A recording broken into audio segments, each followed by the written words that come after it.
May shortage naman po sa supply ng kamatis kaya nagmahal ang presyo.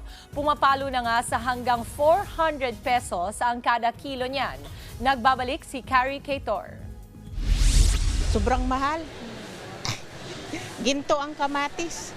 Ganyan ang reaksyon ni Evelyn Aranjuez nang malaman ang presyo ngayon ng kamatis. E paano papalo na sa 200 hanggang 260 pesos ang kada kilo sa ilang palengke sa Quezon City. Sa iba pang pamilihan sa Metro Manila, aabot na ng hanggang 400 pesos.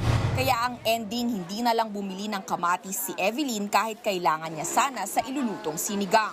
Hindi na rin bumili si Gemma Bermon na balak sanang magluto ng sarsyado.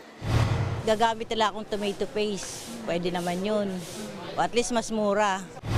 Ayon sa nagtitindang si Renato, matumal ang dating ng supply ng kamatis sa kanila.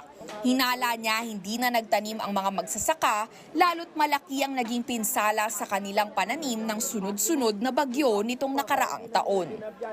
Nadala na sila magtanim dahil puro lugi ang inabot. Kaya yung mga nagtanim, na nagbabasakali, yun nakaabot sila sa mataas sa presyo. Kinumpirma naman ng Department of Agriculture na may shortage nga sa kamatis kaya lumobo ang presyo. Katunayan, bumaba raw ng 45% ang produksyon nito bago matapos ang 2024. Higit 300 pesos kada kilo ang inabot ang presyo ng kamatis dito sa Mega Q-Mart sa Quezon City. Yan na raw ang pinakamataas simula ng tinamaan ng sunod-sunod na bagyo ang bansa noong Setyembre 2024.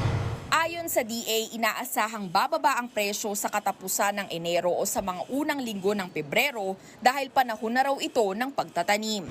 Samantala, bukod sa kamatis, tumaas din ang presyo ng patatas, talong, sitaw at sili sa ilang palengke sa Metro Manila. Nagbabalita mula sa Frontline, Carrie Cator, News 5. Mga kapatid, Dimples Romana po, kumpletuhin ang inyong umaga ng mga kwentong puno ng inspirasyon. Salubungin po ang bawat araw ng may ngiti at pag-asa. Kaya't mag-subscribe na po at mag-follow na sa aming social media pages ng News 5.